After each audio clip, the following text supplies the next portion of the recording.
Si on veut passer en revue maintenant le cheminement qui fait ici à de démutualisation, elle passe par deux phases.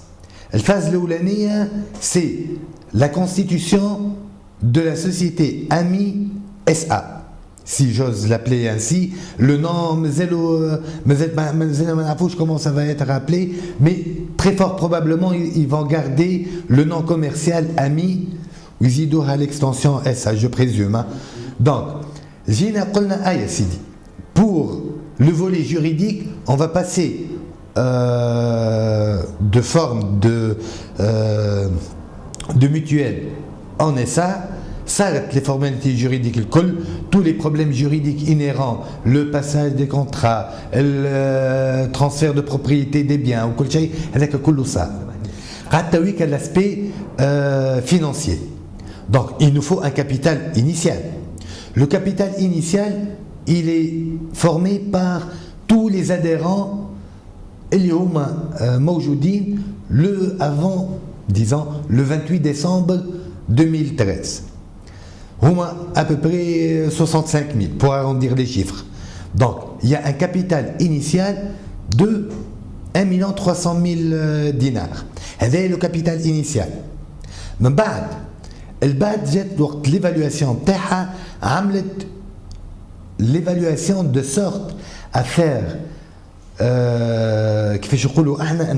les fonds propres pour observer les exigences réglementaires et obligatoires pour avoir une assise financière solide pour pouvoir approcher de nouveaux contrats ou de nouveaux risques qu'elle peut avoir. Donc, on ce qu'on appelle une évaluation post-money. Jina qolna, aya sidi, les fonds propres minimum qu'on doit atteindre, ils ont à peu près 33 milliards. Pour avoir, suivant l'activité liée à le ratio nous dégage des fonds propres exigés de l'ordre de 33 milliards. Les 33 milliards, une partie des fonds communs qu'on a transformés en actions, le milliard de ou un autre montant, il y a 31 400 000 à peu près.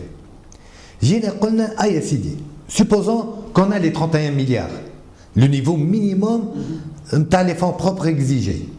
Vous êtes le milliard de l'évaluation post-money. La valeur à peu près 73 millions de dinars. Donc, Lyon, pour récapituler, Lyon a mis, suivant l'évaluation faite par la BAT, 73 millions de dinars. Mais non, 1 300 000, le capital le fonds commun transformé en actions, ou 31 400 000 qui vont être issus des fonds qu'elle va lever, sous forme de change, sous forme d'augmentation de capital. Donc voilà un capital initial, 1 300 000, une augmentation de capital de 31 400 000 dinars, les fonds propres de la nouvelle entité juridique, les AMI SA. Ben, tawa, arrêtez le montant. Ils aiment le nombre de titres à émettre. Il nous faut le prix d'émission. À quel prix on va émettre les actions qu'on va lever. J'ai la direction générale, elle a dit Lyon, post-money, 73 millions de dinars. Ce qui va dégager une valeur, pre-money, avant la levée, tu as les 31 milliards, un montant de 42 millions de dinars.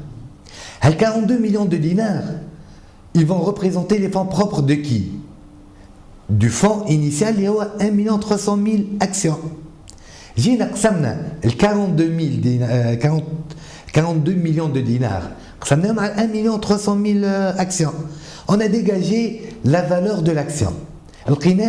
À peu près 33 dinars 0,59 milliers. La valeur de l'action. La direction générale, elle a proposé à l'Assemblée générale extraordinaire du 28 décembre 2013 de faire un abattement. 33 dinars, قالت برشا على les adhérents تاعي et je veux les motiver. Je vais leur offrir une décote. La décote qu'elle a suggérée de l'ordre de 40%. Elle a ramené le prix de l'action de 33 dinars à 20 dinars. وقالت voilà, le montant des 31 400 000 dinars que je vais lever vont représenter un nombre d'actions qui aura un prix de 20 dinars. Donc, le prix de l'action, le prix d'émission, le montant global qu'on va émettre. Donc, le montant à le prix, le nombre d'actions. Là, le nombre d'actions, 1 570 000 actions à émettre pour une valeur nominale de 1 dinar et pour une prime d'émission de 19 dinars. Une fois qu'on aurait levé les 31 milliards, on aura un capital de 1 570 000 actions d'une valeur nominale de 1 dinar, plus la valeur du fonds commun qui a été transformé en actions. Allez, le nombre d'actions. Ben, tout simplement, la direction générale ou l'Assemblée générale le 28 décembre, mes adhérents, le 28 décembre, vont constituer le capital de départ intérieur.